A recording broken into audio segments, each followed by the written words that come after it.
Next time you're shopping for a new computer, there's a good chance the right device for you is actually a Chromebook. Basically, if you do everything in a web browser anyway, and you need a great, inexpensive way to do email and Word docs and Pandora and Netflix, a Chromebook has absolutely everything you need. Unlike Windows PCs or Macs, though, where everything is just varying levels of good, Chromebooks really run the gamut. If you're not careful about things like battery life or performance or the actual quality of your screen, your money, usually between $200 and $400, can buy you a piece of junk. But luckily it can also buy you a really great laptop. Nearly every PC manufacturer is making Chromebooks now, and the best one I've tried yet is the Toshiba Chromebook 2. It has two huge things going for it. A beautiful 13.3-inch 1080p display that is not just high resolution, but is actually vivid and clear and has great viewing angles, and an Intel Celeron processor that is at least fast enough to handle whatever you'll need to do. No Chromebook I've ever used feels blisteringly crazy powerful, but the Chromebook 2 can more than hold its own. This laptop is also surprisingly good looking, at least more so than the average run-of-the-mill black box Chromebook.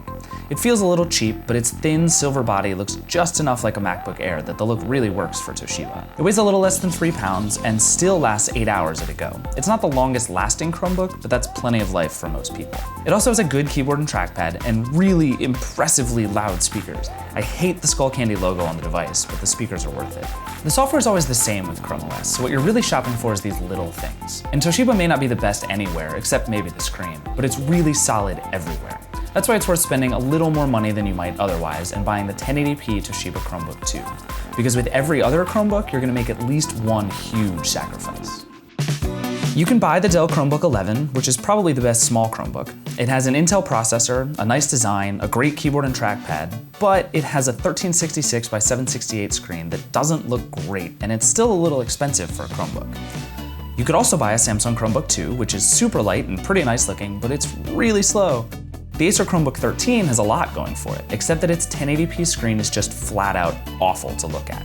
It's not just the resolution that matters, and Acer proves it. The Acer C720 has really insane battery life, like 14 hours or more of battery life, but it has a terrible screen and surprisingly slow performance. The Lenovo ThinkPad Chromebook has a killer keyboard and trackpad, but it's big and thick and looks as cheap as it is. Lenovo also makes the IdeaPad N20p, the most unique Chromebook. It has a swiveling screen that lets it turn into a tablet.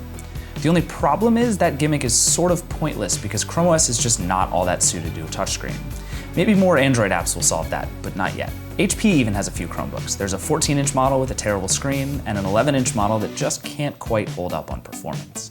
Acer C720 is still a solid Intel-powered choice, though it's not at all a beautiful device.